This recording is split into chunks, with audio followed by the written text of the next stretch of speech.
राधा वल्लभ श्री हरिवंश सभी भक्तों को राधे राधे, जय माता की। चलिए दिखाते हैं कि हमारे घर पे माता रानी का आगमन कैसे हुआ। देखिए हमने क्या क्या तैयारियां की। हर साल हम लोग दोनों नवरात्रि में कलश स्थापना करते हैं। माता जी का चौकी सजाते हैं, उनका 9 दिन पूजन करते हैं, अखंड ज्योति जलाते हैं। तो इस बार नवरात्रि एकदम का कलश स्थापना का मुहूर्त एकदम सुबह सुबह ही था, सुबह 6 से 8 का। इतने सुबह का हमारा नहीं हो पाता है कि हमारी एक शॉप है तो हम रात तक वहीं रहते हैं, फिर उधर से आओ, फिर थके हारे घर का काम निपटाओ, फिर अपने ठाकुर जी की रोज़ की जो सेवा है वो तो करनी ही है। तो फिर इतना सुबह सुबह कैसे कर पाएंगे। तो हमने सोचा कि दोपहर में फ्री होकर ही करना है, क्योंकि जल्दीबाजी में किया हुआ काम उतना अच्छा नहीं होता। सब काम निपटा के ठाकुर जी को तैयार करके उसके बाद हमने कलश स्थापना शुरू किया। तो देखिए हमने कैसे कलश स्थापित किया। दीपक अखंड ज्योति जलाने के लिए हम ऐसे करते हैं। चावल का आसन बिछाएंगे, उस पर दीपक रखेंगे, उसमें घी का ही दिया जलाना है। हर बार घी का ही जलाते हैं।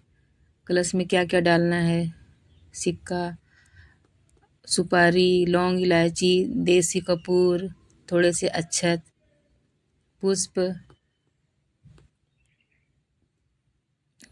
सब डाल करके ऊपर से पंच पल्लव रखना है।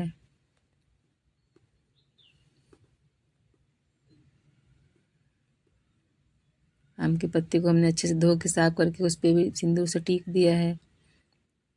अब यहाँ पे हम अपना कलश स्थापित करके नारियल रखेंगे। नारियल में हमने स्वास्तिक बनाया, फिर कपड़े लपेट के मोली धागे से उसको बांध दिया है। लिटा के रखेंगे, क्योंकि 9 दिन उसको संभालना रहता है, कहीं कुछ झटका वगैरह ना लगने, हिल ना जाए, इसके लिए लिटा के रखना ही सही रहता है हमारे हिसाब से। बाकी आप लोग की मर्जी, हम हमेशा ऐसे ही रखते हैं। अब नवग्रह का स्थान बनाएंगे। कलश स्थापना के साथ में नवग्रह की भी पूजा की जाती है। सभी देवी देवताओं को आवाहन की दिया जाता है। गणेश जी की पूजा मुख्य है, उनकी पूजा के बगैर तो कोई पूजा होनी ही नहीं। तो हमने नवग्रह स्थापित कर दिया है।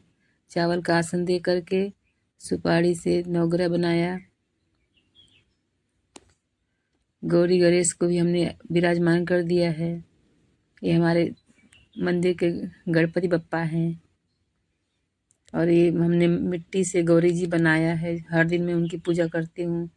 वैसे हमारे घर पे माता रानी का विग्रह है, पर गणेश जी के पास में मैं छोटी सी गौरी माता को हमेशा रखती हूँ। इससे भगवान जी बहुत प्रसन्न रहते हैं। नवग्रह को सब चढ़ा दिया है, फूल पत्र, लौंग, इलायची, मिश्री, पान का पत्ता, ड्राई फ्रूट। अब गणपति बप्पा का पूजन करना है, पंचफल चढ़ाना है उनको, गौरी माता को और गणेश जी को।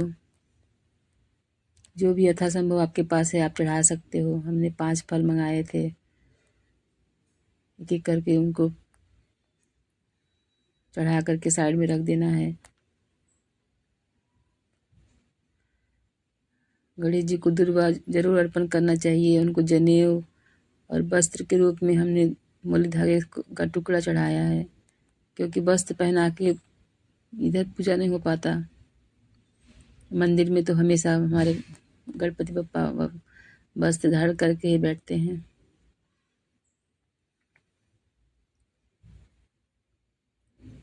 अभी सभी जगह फूल अर्पण करना है, कलश पे, दीप पे, माता रानी को, गणपति बप्पा को, सब जगह पुष्प चढ़ाया हमने।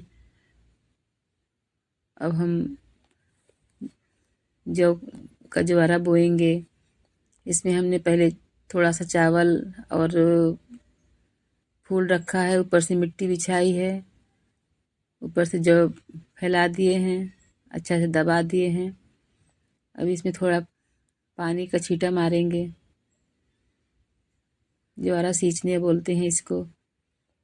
अब हम अपनी माता जी के पास में इसको रख देंगे, प्रार्थना करेंगे, हे माता रानी आप प्रसन्न हो, विराजमान हो हमारे घर में, पधारो माता रानी। अब इत्र सेवा कर रहे हैं। कैमरा हिल रहा है क्योंकि एक हाथ से कैमरा मोबाइल पकड़ के एक हाथ से वीडियो बनाना और वो करना बहुत मुश्किल होता है। कोई है ही नहीं कैमरा पकड़ने वाला, मोबाइल पकड़ने वाला।